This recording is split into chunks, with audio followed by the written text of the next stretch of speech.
ayun na nga mga kamamala, at dumating na nga yung aking order sa Shopee na ating pang business. So ayan, ito ay pangatlong order ko na.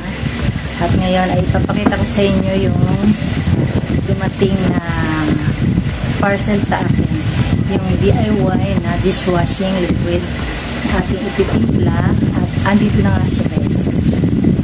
Pakita ko sa inyo. Ito yung aking parcel na dumating ngayon, at ngayon nga mga kamamala ay mag-unboxing tayo ng ating in-order. Ito yung dishwashing liquid na aking in-order, at may kasama siyang 20 pieces na plastic bottle kung saan doon natin ilalagay yung ating titimplahin na dishwashing. So ayan, i-open ko na. Tanggalin na natin itong plastic na nakabalot. Bali, 3 box ito. Itong unang box na ito nasa ibabaw, yan yung naglalaman ng ating gagawin na dishwashing, yung ating titimplahin. Ito nasa ibabaw. At yung dalawa naman nasa ilalim, ayun ay ang 2 box din na na plastic bottle. Yan, atin na siyang o-open. Buksan natin tong unang box na ating kinuha. Yan, ipakita ko sa inyo kung ano yung laman nitong maliit na box na ito. Ayan. Meron siyang kasamang sticker. Yan, ayan yung ididikit natin doon sa plastic bottle. At ito naman yung isang plastic na ito. Yan yung sangkap na ating gagawin para makagawa tayo ng dishwashing liquid.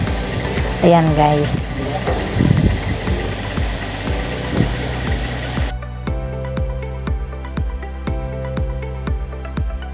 At atin na rin i-open itong isang box na ayan. Ang laman nito ay yung plastic bottle na 1 liter.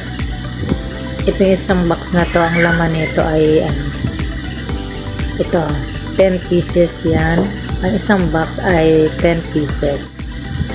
Ayan, 10 pieces itong isang box. Ganun din yung isa pa. 10 piraso rin ang laman niya. So, open natin siya.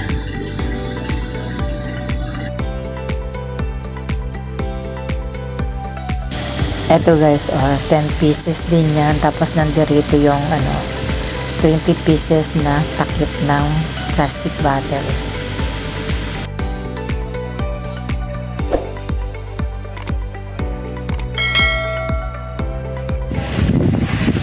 Yun na nga mga kamamala, eto na yung content.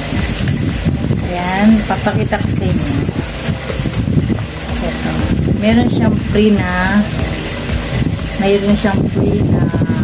sticker.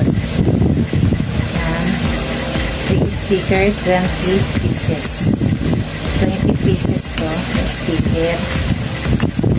At eto naman yung ating ititimpla. Ititimpla natin ito. Kita ko sa inyo.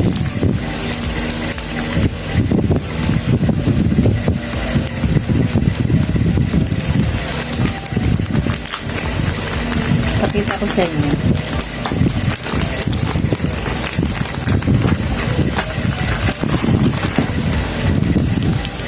Ito yung SLES. Yan. Tapos, ito yung salt. Yan, ititimpla natin.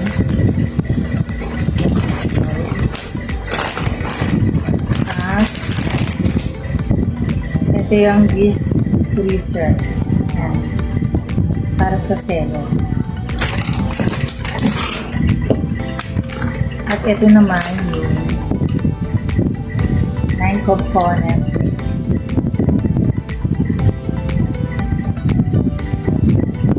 Yan, component mix.